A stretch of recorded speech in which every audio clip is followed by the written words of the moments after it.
Hello, everybody. I'm Miss Trish with the Unitarian Universalist Church of St. Pete, and I'm here with this lesson for the 31st of May for the UU Unicorns group. Anyone can watch. Maybe you'll find something you like. We've been talking about thresholds all month. We had the threshold of shelter. We had the threshold of growing up, the threshold of welcome, threshold of courage, and this week we're going to be talking about the threshold to the door of our imaginations. So let's light the chalice so we can get started.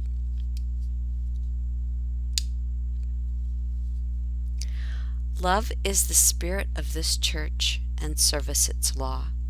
This is our great covenant, to dwell together in peace, to seek the truth in love, and to help one another.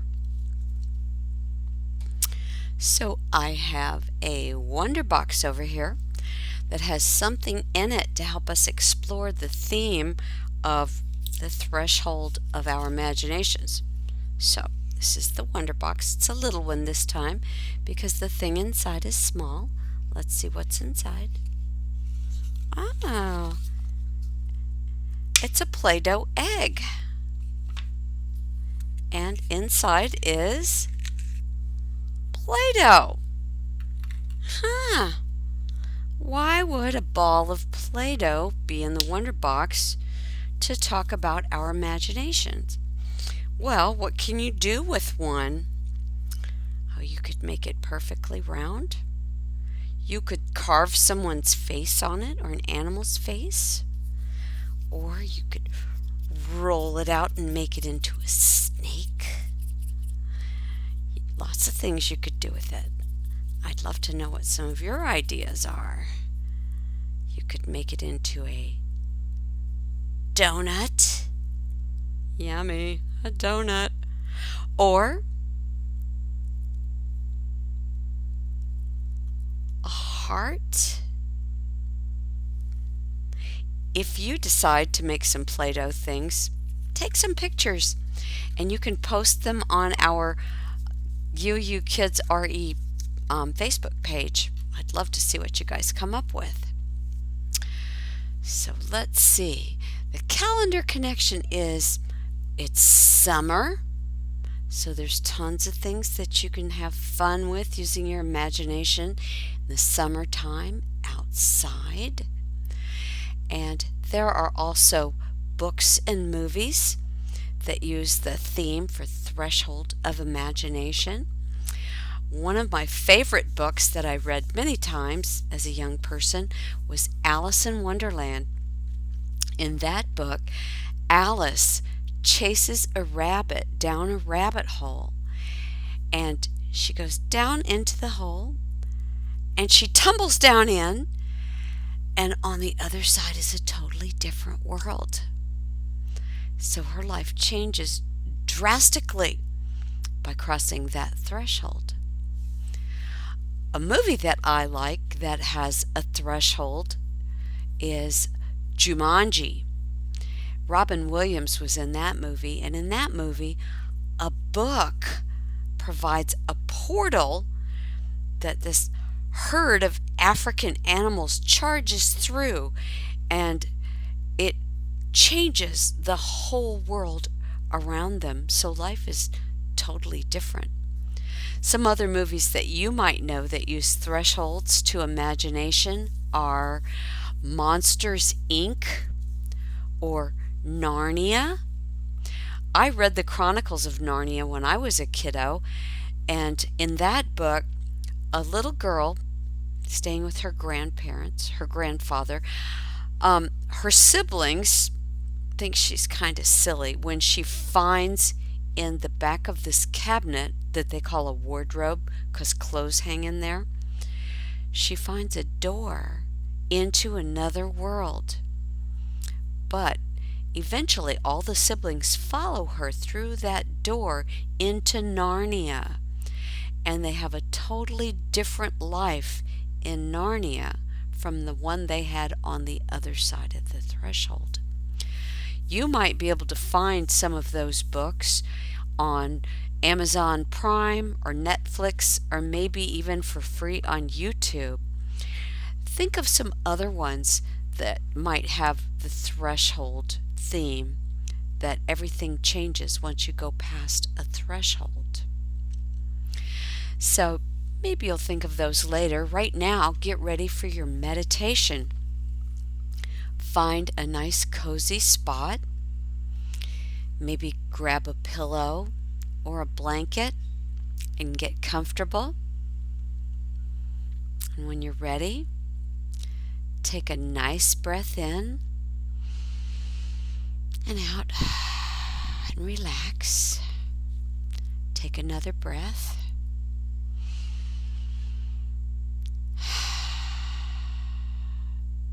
Close your eyes if you feel comfortable. We're going to travel using our imagination.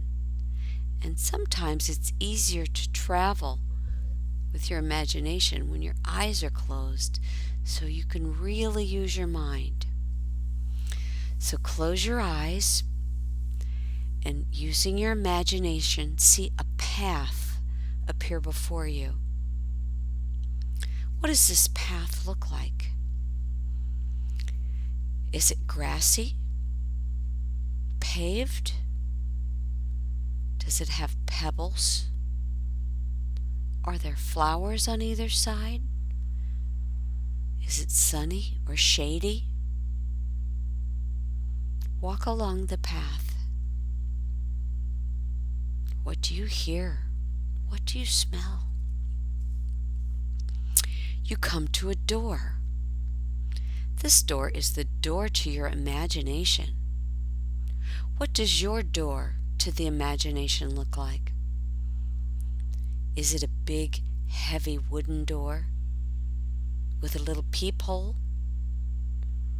Or is it a white door with a window with stained glass? Is it an old-timey screen door that goes bang when you go through it? Is there light shining through? Now reach out and open the door. There's a threshold. Step over it. Was it flat? Could you just step, or did you have to step up? Did you step down? Did the air change when you passed that threshold? Did it become lighter? Did you hear new sounds?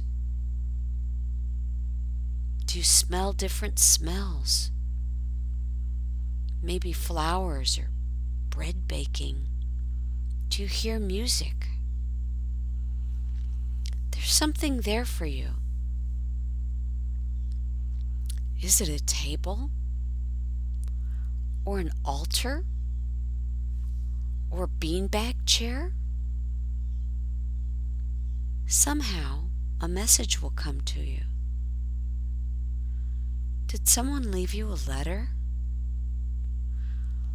Or did someone wait there for you to whisper the message in your ear?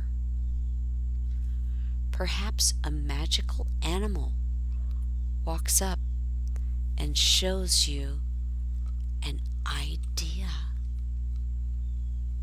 Maybe more than one idea. Maybe you got letters and whisperings and magical animals and all of the above. Maybe you got lots of ideas. Take a breath and bring your ideas back with you to the room. You're going to need them later. Right now, we're going to have a story, so you can stay comfortable, and I'm going to set us up for our story. The name of the story is What If?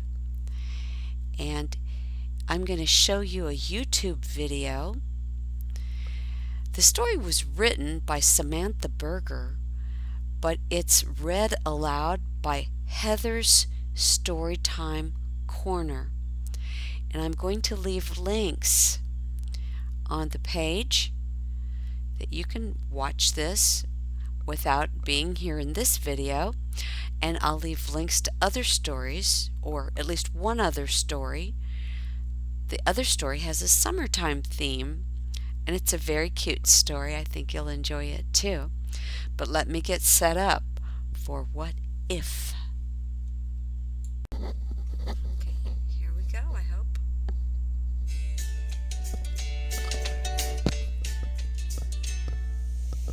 What If? Written by Samantha Berger, illustrated by Mike Curato. With a pencil and paper, I write and draw art to create many stories that come from my heart. But what if that pencil one day disappeared? I'd fold up the paper till stories appeared. And what if that paper was no longer there? I'd chisel the table and then carve the chair. And what if there wasn't a chair here at all? I'd chip and I'd peel at the paint on the wall. And what if there wasn't a wall anymore? I might build a story from boards in the floor. Without any floor, I could still use the land and sketch out a tale in the dirt with my hand. I could still shape the leaves. I could still sculpt the snow. I could still plant the flowers and make kingdoms grow. Without any land, I would still use the light. Invent shadow stories the sun would ignite. If there was no light, I would still use my voice to sing out my stories, to chant and rejoice. I'd still have my body to twist and to bend, to dance out my stories beginning to end. If I had nothing, but still had my mind,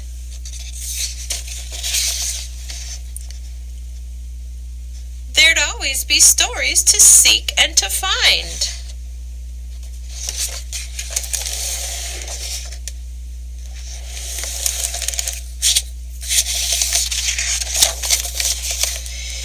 If I know nothing but one bit of fate, as long as I live, I will always create. As long as I live, I will always create. The end. Well, that was a nice story. That kiddo sure had plenty of ideas and imagination, and I know you do too, and I'm looking forward to seeing what you create.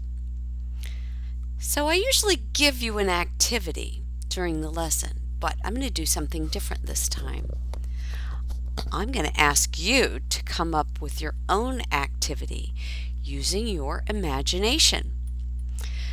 So I sat down and I made a list of things that I already had around the house that I could use for craft materials, arts and crafts stuff.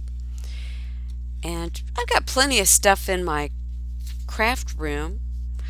I've got pom-poms, little pieces of fabric, yarn, buttons, pipe cleaners, popsicle sticks, plastic spoons, forks, knives, paint, markers, crayons, construction paper, white paper, glue, Q-tips, paper plates, feathers, beads, strings of beads, shells. There's tons of stuff that I purchased at a store to make crafts projects with, but there is more at my house that I can use for crafts projects. For example, boxes from Amazon deliveries, the tubes out of toilet paper when the toilet paper's all gone, old unwanted CDs. What could you make with those?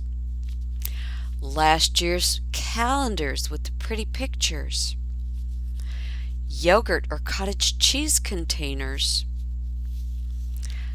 lunch bags, old shoestrings or bits of cord, the plastic net that was on my onions. That could be pretty in an art project. And then I went into the kitchen and I found different colors of dried beans, white rice and brown rice, macaroni. There are apples that you could carve or potatoes that you could carve. Of course, you need permission for any of those things. But I'm sure that you can come up with lots of ideas. And here are some of the things that I made with my unicorns class out of repurposed materials. This bean bag that we used for a beanbag toss game, or you can just use it to play catch or use it to take turns. This is a sock that I didn't like as a sock, but I saved it and made a bean bag with real beans inside. It's just the right size. We also made in class this percussion instrument, this shaker. So you can sing and hi-ya, hi-ya, hi-ya, hi-ya. This was a toilet paper tube, and I took a piece of paper that I'd saved. It was a printer test pattern, and I thought the ink on it was pretty, so I saved it. But it wasn't really enough to do anything with until I decorated it with a marker. And I put flowers and dots and stuff like that on it. And then I squished it one way and stapled it, and I put beans and some little bells. You don't need the bells, but I had some, so I put them in. Put just enough inside to make it rattle, just the right amount of rattling. And then I squished it the other direction and stapled it again. And then put some duct tape on top to protect my fingers from the staples. So that's all reused. And then about 1.5 years ago, our class made owls. Here's mine.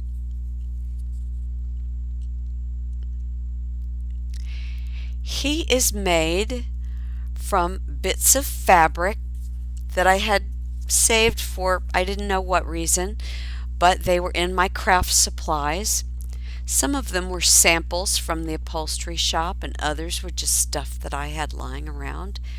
And I really liked him, so I kept him out. I would love to see what your ideas are and how your projects turn out. So please take pictures of them, and you can either send them to Miss Janae using the same email address that's on the newsletter, or you can post them to the Facebook page. I'm going to extinguish our chalice now. May love and light be with you throughout the week. May you care for each other.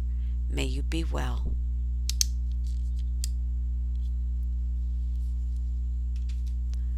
Namaste. See you next time.